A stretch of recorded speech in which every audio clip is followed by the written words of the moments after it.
familia nzima ya Ramogi for the contribution they have made and for allowing Raila to be part and parcel of many families, not just the Jaramogi family.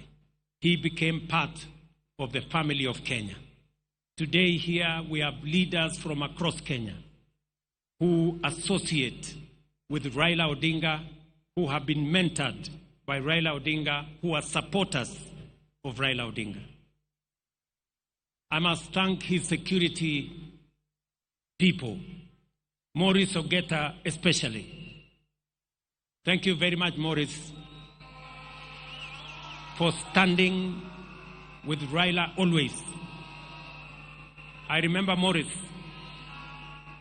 in our days of ODM, this Maurice used to wipe our shoes when we came late from campaign.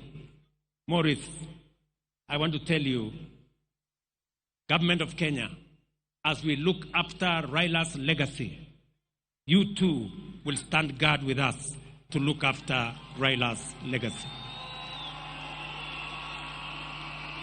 Together with all the other people who worked with Baba.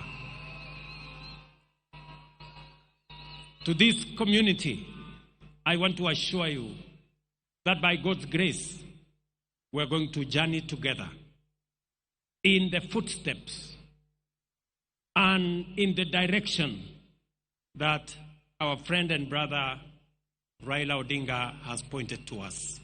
And I will not